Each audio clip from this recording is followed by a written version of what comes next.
Halo semuanya, kembali lagi di channel Vena Ayunda. Saya akan menjelaskan terlebih dahulu, cerita ini hanyalah fiktif ataupun karangan belaka. Jika ada kesamaan nama, tokoh, tempat kejadian ataupun cerita, itu adalah kebetulan semata dan tidak ada unsur kesengajaan. Dan jangan lupa juga like, komen, dan subscribe channel ini agar channel ini semakin berkembang.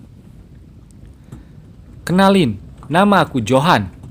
Udah 5 tahun ini aku tinggal dan kerja di Malaysia. Bulan ini aku lagi liburan pulang ke Indonesia selama sebulan. Aku kepikiran buat coba-coba buka peluang bisnis di Indonesia. Pas liburan ini aku mampir ke rumah pamanku yang tinggal di pinggiran kota Bandung.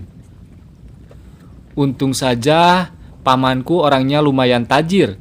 Dia punya banyak rumah, tanah, sama usaha di daerah sini.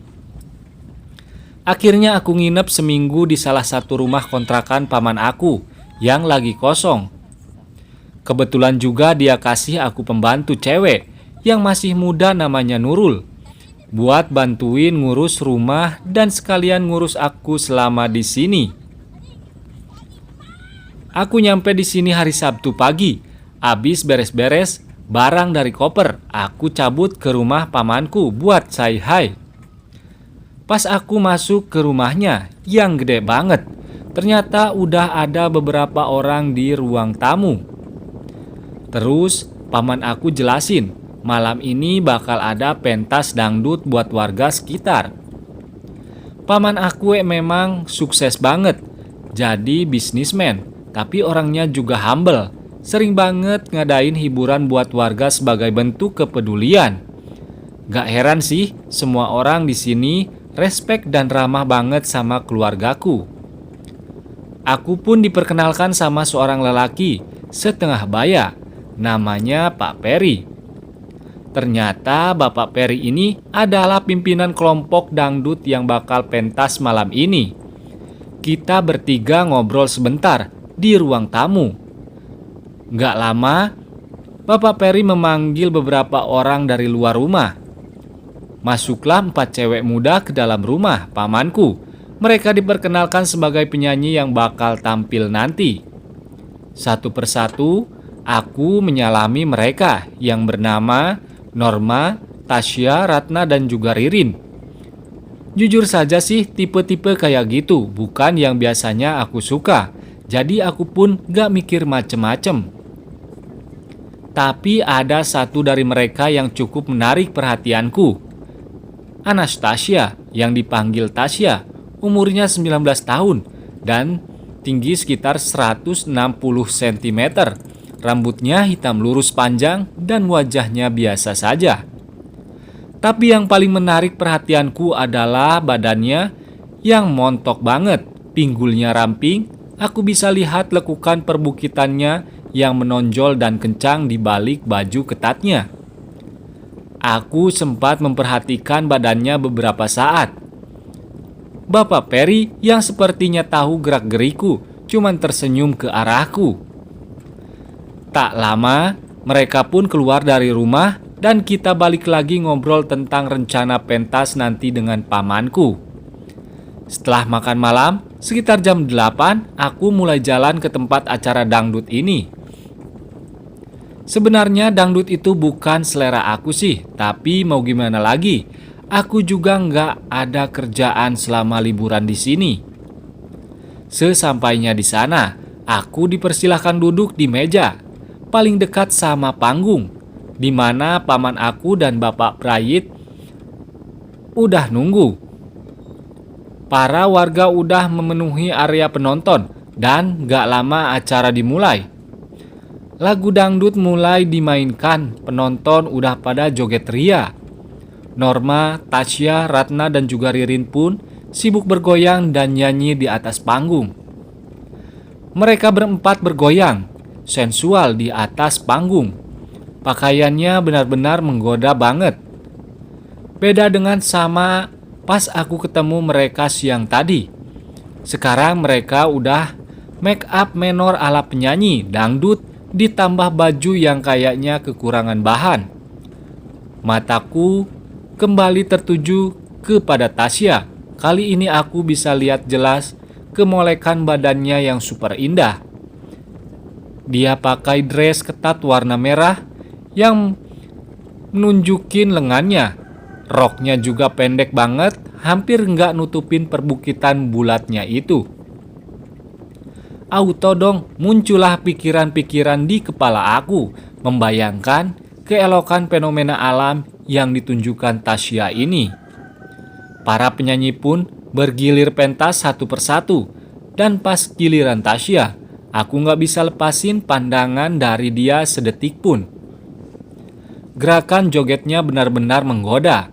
Dia pamerin badannya yang gemulai.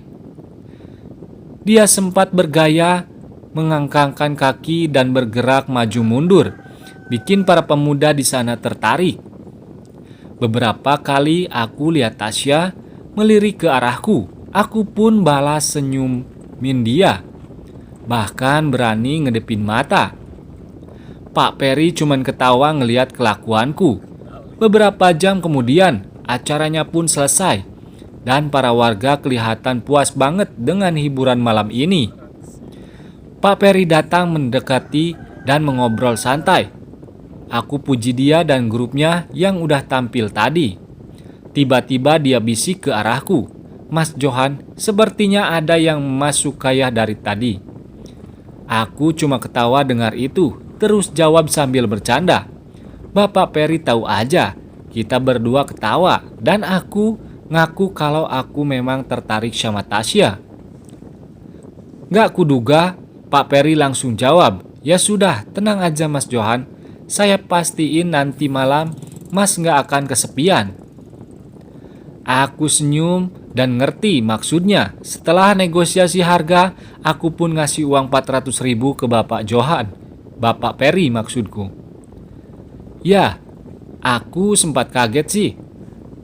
Murah banget buat selimut hidup semalam, pikirku. Biasa di Malaysia selimut yang biasa aja paling sedikit bisa 3 juta. Apalagi, apa benar orang secantik Tasya cuma 400.000? Sekitar jam 11 malam, aku dengar suara bel rumah berbunyi. Aku jalan ke depan buat buka pintu. Soalnya Nurul pembantu yang ditugasin paman aku udah aku suruh tidur duluan. Ternyata Tasya udah nunggu di depan rumah. Masih lengkap dengan pakaian pentas dan make up tebal yang dipakai buat nyanyi tadi. Dia tersenyum kecil pas lihat aku buka pintu.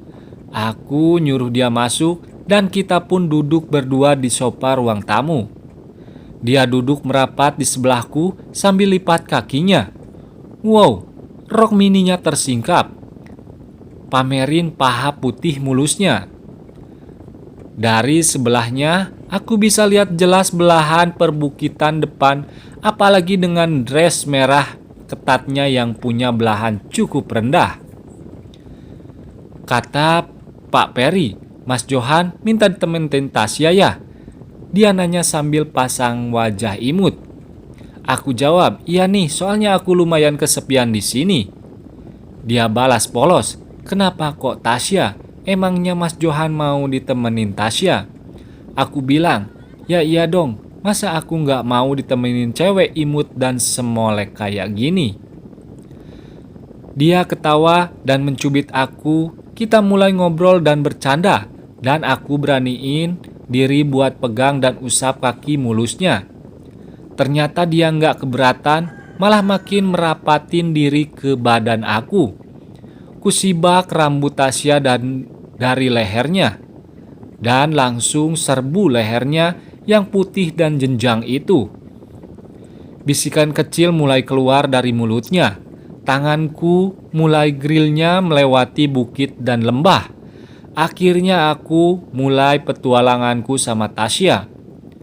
Penyanyi dangdut cantik itu, dan tanpa disuruh Tasya langsung bereaksi. Aku biarin saja Tasya ambil waktu sesukanya. Sampai akhirnya petualangan ini selesai dengan pencapaian yang luar biasa. Ya, mungkin karena capeknya, kedua badan kita tergulai lemas di atas sofa itu. Tasya perlahan-lahan merapatkan badannya ke arahku. Kita berdua pun tertidur lelap sampai pagi. Di pagi harinya, Tasya bangun lebih dulu dan ngebangunin aku. "Mas Johan, bangun mas, udah pagi." Aku tersentak dan langsung lihat jam di ponsel, ternyata udah jam 7 pagi. Seketika aku ingat di rumah ini juga ada Nurul, pembantu yang ditugasin pamanku. Sontak aku buru-buru pakai baju dan langsung ke kamar mandi. Alangkah terkejutnya aku pas lihat Nurul udah aktif di dapur, nyiapin sarapan. Di dalam kamar mandi aku mikir, berarti Nurul tahu dong apa yang aku sama Tasya lakuin semalam. Yang jelas Nurul pasti keluar rumah buat beli kebutuhan masak. Dan pasti dia lewat ruang tamu di mana aku dan Tasya ketiduran di sofa dalam keadaan polosan. Aduh gimana ya, biarin aja, aku langsung nyari Tasya yang masih kutinggal di ruang tamu. Setelah Tasya bersih-bersih di kamar mandi, akhirnya dia pamit buat pulang bareng grup dangdutnya. Sungguh, liburan kali ini di rumah paman adalah liburan penuh petualangan yang tak terlupakan bagiku. Apalagi petualanganku itu ditemani penyanyi dangdut cantik Tasya. Makasih Tasya, dan sampai jumpa di kesempatan lainnya. Sekian dan terima kasih.